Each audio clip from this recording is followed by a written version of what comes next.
नमस्कार।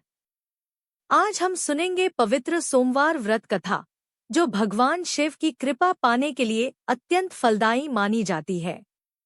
इस कथा को श्रद्धा और विश्वास के साथ सुनने से सभी मनोकामनाएं पूर्ण होती हैं। प्राचीन समय की बात है। एक नगर में एक बहुत ही धनी साहूकार रहता था। उसके पास धन धान्य की कोई कमी नहीं थी, लेकिन उसके जीवन में एक बड़ी कमी थी। उसके कोई संतान नहीं थी। साहूकार और उसकी पत्नी इस दुख से बहुत परेशान रहते थे। वे हर दिन भगवान शिव की पूजा करते और उनसे संतान प्राप्ति की प्रार्थना करते। एक दिन साहूकार ने किसी संत से सोमवार व्रत का महत्व सुना। संत ने कहा, यदि तुम सच्चे मन से हर सोमवार का व्रत करोगे और भगवान शिव की पूजा करोगे, तो तुम्हारी इच्छा अवश्य पूरी होगी। साहूकार ने उसी दिन से पूरे नियम और श्रद्धा के साथ सोमवार का व्रत रखना शुरू कर दिया। वह हर सोमवार को स्नान करके, साफ वस्त्र पहनकर शिव मंदिर जाता। भगवान शिव को जल, बेलपत्र और धतूरा अर्पित करता और व्रत कथा सुनता। उसकी भक्ति से प्रसन्न होकर एक दिन भगवान शिव ने माता पार्वती से कहा, यह साहूकार बहुत श्रद्धा से मेरा व्रत करता है, इसकी मनोकामना पूरी करनी चाहिए।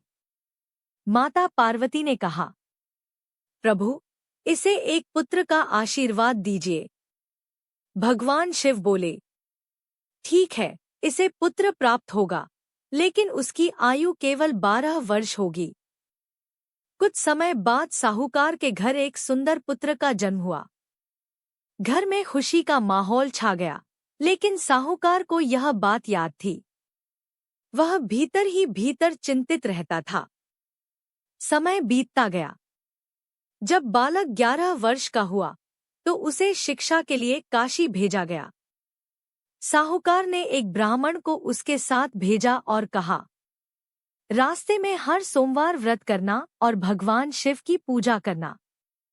यात्रा के दौरान वे जहां भी रुकते, सोमवार का व्रत रखते और कथा सुनते। एक दिन वे एक नगर पहुंचे, जहां एक राजा अपनी पुत्री का विवाह कर रहा था। राजा की पुत्री का विवाह एक ऐसे राजकुमार से होना था जो एक आंख से अंधा था। राजा नहीं चाहता था कि यह बात किसी को पता चले, इसलिए उसने साहूकार के सुंदर पुत्र को दूल्हे के रूप में बैठा दिया। विवाह के समय राजकुमारी ने देखा कि यह युवक बहुत सुंदर और स्वस्थ है। बाद में उसे सच्चाई का पता चला, तो उसने एक पत्र लिखकर उस युवक को दे दिया। पत्र में लिखा था, आप ही मेरे सच्चे पति हैं, मैं केवल आपको ही स्वीकार करती हूँ। इसके बाद साहूकार का पुत्र वहां से चला गया और अपनी यात्रा जारी रखी। कुछ समय बाद जब वह 12 वर्ष का हुआ, तो एक दिन अचानक उसकी मृत्यु हो गई। ब्राह्मण यह देखकर बहुत दुखी हुआ और रोने लगा। उसी समय भगवान शिव और माता पार्वती वहां से गुजर रहे थे। माता पार्वती ने कहा, प्रभु, इस ब्राह्मण का दुख मुझसे देखा नहीं जाता, कृपया इस बालक को जीवन दान दे। भगवान शिव बोले, इसकी आयु पूरी हो चुकी है। लेकिन माता पार्वती के आग्रह पर भगवान शिव ने उस बालक को पुनः जीवित कर दिया। बालक जीवित हो गया और दोनों वापस अपने नगर लौट आए। जब वे घर पहुंचे, तो साहूकार और उसकी पत्नी की खुशी का ठिकाना नहीं रहा।